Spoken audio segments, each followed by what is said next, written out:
आज मैं आपको एक ऐसे मुल्क की कहानी सुनाने जा रहा हूँ जिसका हर सुफ़ा ट्रेजेडी से भरा हुआ है, जहाँ नील रिवर बहती है और जहाँ पुरानी सिविलाइजेशंस भी मौजूद थी और आज वहाँ दुनिया का सबसे बड़ा ह्यूमैनिटेरियन क्राइसिस चल रहा है। ये कहानी है सूडान मुल्क की, जो कभी आज़ादी के सपने देखा करती थी लेकिन उसको सिर्फ वार और डिस्ट्रक्शन ही मिली। आज हम जानेंगे कि ये मुल्क कैसे बर्बादी और तबाही की तरफ चला गया। DTV की वीडियोस में एक बार फिर से खुशामदीद। सूडान की कहानी शुरू होती है उस वक्त से जब दुनिया कोलोनाइजेशन के दौर से गुजर रही थी। सूडान एक अहम जगह थी जहाँ नील रिवर की वजह से फर्टाइल और रिसोर्सेज से मालामाल थी। 19वीं सेंचुरी में जब यूरोपियन पावर्स अफ्रीका को आपस में बांट रहे थे तो सूडान को लेके इजिप्ट और ब्रिटिश में हंगामा मच गया। 1820 की डिकेड में इजिप्ट के मोहम्मद अली पाशा ने सूडान को अपने कब्जे में ले लिया, लेकिन ये कोई पीसफुल टेक ओवर नहीं था। ये एक ब्रिचुअल कॉन्क्वेस्ट था जिसमें सूडानी लोगों को गुलाम बनाया गया, उनके रिसोर्सेज लूट लिए गए और उन पर बहुत जुल्म हुए। इजिप्शियन रूलर्स ने टैक्सेस लिए, फोर्स लेबर करवाया और स्लेवरी ट्रेड को सपोर्ट किया। इजिप्ट और उसके यूरोपियन बैकर्स के लिए सूडान एक गोल्ड माइन बन गया था, लेकिन हर जुल्म की एक हद होती है और सूडानी लोगों ने डिसाइड किया कि अब जो भी हो हम डट के सामना करेंगे।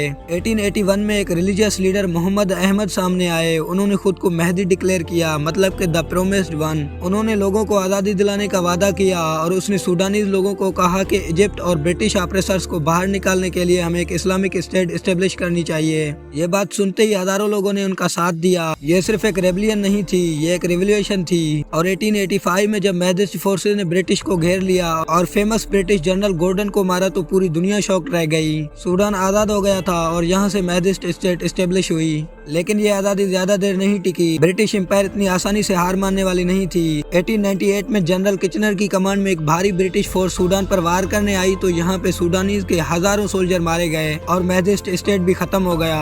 और फिर शुरू हुई एंग्लो इजिप्शियन, एक फैंसी नाम जो एक्चुअली ब्रिटिश कॉलोनियल रूल का दूसरा रूप था। इजिप्ट और ब्रिटेन दोनों टेक्निकली सूडान को ज्वाइंटली कंट्रोल कर रहे थे, लेकिन रियल पावर ब्रिटिश के पास थी। और यहाँ ब्रिटिश ने एक बहुत डेंजरस गेम खेला।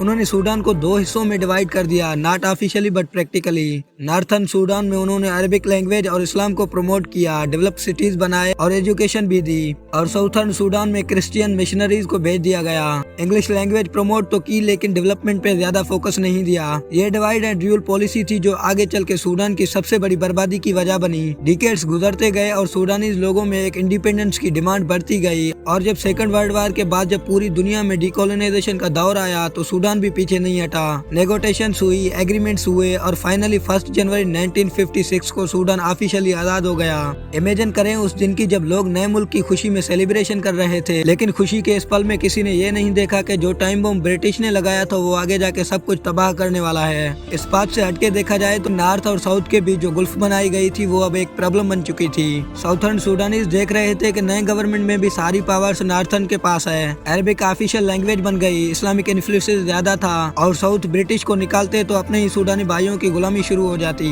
और फिर अगस्त 1955 में आजादी से पहले साउथ के सोल्जर्स ने बगावत करना शुरू कर दिया और ये एक स्पार्क थी जो सिविल वार में चेंज हो गई। ये पहली सूडानी सिविल वार थी जो 17 साल चली। 17 साल एक पूरी जनरेशन वार में बर्बाद होती रही। लाखों लोग डिस्प्लेस्ड हुए और थाउजेंड्स ऑफ पीपल मारे गए। सूडान जो अभी अभी आजाद हुआ था वो अपने ही लोगों से लड़ रहा था। इस बीच में सिविलियन गवर्नमेंट वीक पड़ गई और 1958 में फर्स्ट मिलिट्री तख्ता भी पलट गया। जनरल इब्राहिम अबाउद ने पावर ले ली और फिर कुछ साल बाद 1969 में जाफर नेमरी नाम का ऑफिसर उसका गवर्नमेंट गिराकर खुद पावर में बैठ गया। जाफर इनिशियली सोशलिस्ट पॉलिसीज लेके आया, सोवियत यूनियन के साथ रिलेशंस बनाए, लेकिन फिर भी सिचुएशंस कंट्रोल नहीं हो रही थी। फाइनली 1972 में एडिस अबाबा एग्रीमेंट हुई जिसमें साउथ सूडान को लिमिटेड ऑटोनॉमी दी गई और फिर जाके सिविल वार टेम्परेरी रुकी।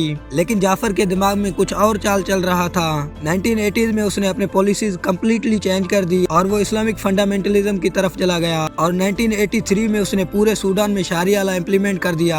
साउथ के क्रिश्चियन और ट्रेडिशनल रिलीजन फॉलो करने वाले लोगों के लिए टोटली अनएक्सेप्टेबल था। और फिर जॉन गैरिंग की लीडरशिप में Sudan People's Liberation Army form हुई और रेबेलियन शुरू हो गई। ये सेकंड सिविल वार थी जो पहले से भी ज्यादा खतरनाक निकली। इस कॉन्फ्लिक्ट में ह्यूमैनिटेरियन क्राइसिस इतनी बड़ी कि दुनिया भर में हेडलाइंस बनी। 22 साल ये वार चली और 2 मिलियन से ज्यादा लोग मारे गए, 4 मिलियन से ज्यादा लोग रेफ्यूजीज बन गए, इंटायर विलेज वाइप आउट हो गया, चिल्ड्रन सोल्जर्स बन गए, रेप, टॉर्चर, मैसेसर, हर तरह की वार क्राइम्स हुई। इस सेटअप में 2 मेन मिलिट्री फैक्शन इमर्ज हुई। एक थी रेगुलर सूडानीज आर्म्ड फोर्सेस जिसे एसएएफ कहा जाता है और दूसरी तरफ थी रैपिड सपोर्ट फोर्सेज जिसे RSF कहा जाता है। और फिर 15 अप्रैल 2023 एक दिन जो सूडान की तकदीर बदलने लगी, ब्रिटिश की TRF फायरिंग होना शुरू हुई। SF और RSF एक दूसरे से लड़ना शुरू हो गए और इनिशियली लोग सोचे थे कि ये जंग कुछ दिनों में खत्म हो जाएगा। ये फुल स्केल सिविल वार बन गई जो आज अब भी चल रही है। खार्टम वो कैपिटल सिटी जहाँ यूनिवर्सिटीज थी, हॉस्पिटल थे, बिजनेस थे, वो कम्प्लीटली डिस्ट्रॉयड हो गए और आज भी रेजिडेंशियल एरियाज में हैवी वेपन्स यूज हो रहे हैं, बिल्डिंग्स तबाह व बर्बाद हो रहे हैं। RSF ने क्विकली बहुत सारे एरियाज कैप्चर कर लिए, स्पेशली वेस्टर्न रीजन्स, और SF एयर पावर यूज कर रही है। दोनों साइड्स वार क्राइम्स कर रही हैं, सिविलियंस को टारगेट करना, हॉस्पिटल्स पे अटैक, ह्यूमैनिटेरियन एड ब्लॉक करना और हर तरफ से सिटीजन को नुकसान ही पहुंचा रहे हैं। इस जंग में 2 लाख से ज्यादा लोग मारे गए और 11 मिलियन से ज्यादा लोग डिस्प्लेस्ड हुए। मतलब हर 4 सूडानीज में एक सूडानी अपना घर छोड़ चुका है और 25 मिलियन लोगों को ह्यूमैनिटेरियन एड की जरूरत है। और एड एजेंसीज कहती हैं कि मिलियंस ऑफ पीपल को डायरेक्ट भूख और प्यास से मरने का भी खतरा है। हॉस्पिटल डिस्ट्रॉयड हैं, स्कूल बंद है और इंटायर जनरेशन का एजुकेशन भी रोक दिया गया है। और सबसे हॉरिफिक है sexual violence. RSF forces systematically women और गर्ल को टारगेट कर रही है। Rape as a weapon of war use हो रहा है। ह्यूमन राइट्स ऑर्गेनाइजेशन डॉक्यूमेंट्स कर रहे हैं बट ग्राउंड पे कुछ भी नहीं हो रहा। इसके बाद भी UN और ह्यूमैनिटेरियन ऑर्गेनाइजेशन एड पहुंचाने की कोशिश कर रहे हैं बट सिक्योरिटी सिचुएशन इतनी खराब है कि एड वर्कर भी डेंजर में हैं और देखा जाए तो फंडिंग भी काफी कम है एज कम्पेयर टू नीड। और इस जंग में सूडानियों को SF और RSF के बीच इतनी बुरी तरह फंसाया गया है कि आज कहीं से भी खुद को बचा नहीं पा रहे हैं। और कुछ लोग जो कंट्री से भाग सकते थे वो भाग चुके हैं। कोई इजिप्ट जा पहुंचा तो कोई इथोपिया, लेकिन बहुत सारे लोग ट्रैप्ड हैं और उनके पास रिसोर्सेज नहीं हैं। और आगे देखते हैं कि आगे क्या होता है। आज की वीडियो यहीं पर खत्म होती है। अगर आपको हमारी ये वीडियो अच्छी लगी तो हमारे चैनल को सब्सक्राइब जरूर कीजिएगा।